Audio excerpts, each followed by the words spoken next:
Welcome to the guided tour for your article options within Literature Resource Center. When you get into your article, you're given general information about that article at the top, including the title, the author, the source of which it came from, including the issue and the page number that this article is started on. You get information about the specific document type, as well as something called a bookmark, which we'll talk about a little later. On the left-hand side, in the yellow box, you have searching option, and you have the option to actually search within the publication this article came from. You also, below that, have related subjects. These subjects are the subjects of which this article is about. Notice that the subjects are linked, so that if you want to conduct a search across the database on that specific subject, you have that option. On the right-hand side, you have a toolbox. That toolbox is specific to the article that you're in. The first option in your toolbox is View PDF Pages. Because this article has a PDF available, we've given you the option to view that. Not all articles do have a PDF available. We are going to select View PDF to view the full PDF page.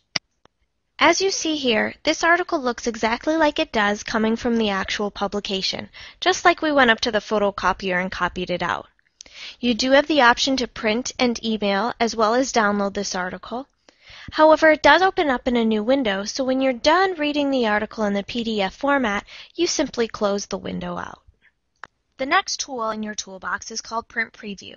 This will allow you to print this article out in its full text format without the HTML on the top and the sides.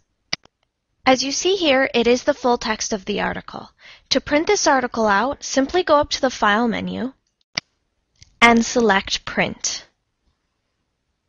When you are done with your print preview, simply close the window in the top right corner. The third tool that you have in your toolbox is called Email. This will allow you to email this article to whoever you'd like. When you get into email, enter the email address you would like to send this article to. You do have some email options. Those include different email formats, including HTML and plain text, content options. Full text is the default, however you do have the option to send it as a citation or a PDF when available. And you also have the option to send different citation formats with your email, including MLA, APA, and plain text tags. Other options include sending this article as an attachment, as well as changing the subject line. The subject line defaults to the database that you're in and the title of the article. However, you do have the option to change it. Let's change this email subject line to be Critical Article on Romeo and Juliet.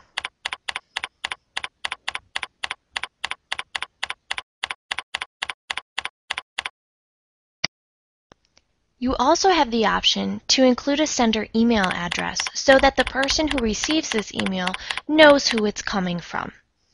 If you choose, you can also include a message to the person that is receiving the email. Once you are finished inputting your email options, simply select Send at the top. You will get an email confirmation letting you know that your document was successfully requested. To get back to the document or the article, simply select Back to Document. Your fourth tool in the toolbox is Download. Once in your download page, you have two different format options, including HTML and plain text with bibliographic tags. You can download this to a zip drive, to a CD, to the hard drive of the computer, wherever you'd like to. Once you are finished with the download page, simply close down the window in the top right corner. Your fifth tool in the toolbox is a citation tool. This is a citation generator. Once in the citation generator, you have two different options. You can generate the citation yourself, or you can export to third-party software, including EndNote, ProCite, RefWorks, and Reference Manager. Most people don't have the third-party software, so what we're going to do is generate an MLA citation. Make sure your MLA radio button is checked and select Save. To view the citation, you can save it to a zip drive or to the hard drive, or what you can do is simply open it in an HTML window. Once in your citation, you can copy and paste this and put it into a bibliography. When you are finished with the citation, simply close down the window in the top right. Your last tool in the toolbox is a language translator. You can translate this article into 8 different languages. To view the different languages you can translate this article into, simply use the pull-down box. As you can see, we have Spanish, French, German, Italian, Portuguese, Korean, Chinese Simplified, as well as Japanese. For training today, we're going to view the Spanish translation. And select Translate. Once in the translation, you will see the disclaimer at the top letting you know this is a machine translation. You do have the option to print as well as download this article as it is translated. Notice throughout your article you do have that bold red highlighted keyword throughout. Now when you're done with your translation, simply use the Close This Window link at the top. I spoke earlier about bookmarking this document. Bookmarking this document will generate a URL specific to this article.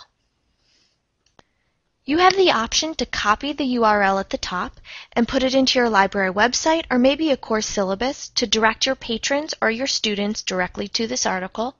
You also have the option to bookmark this URL into your favorites, or you can email this URL to whoever you'd like to.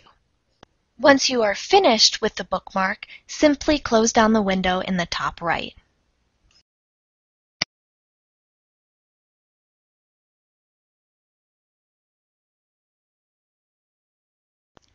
Thank you for attending the guided tour for your article options within Literature Resource Center.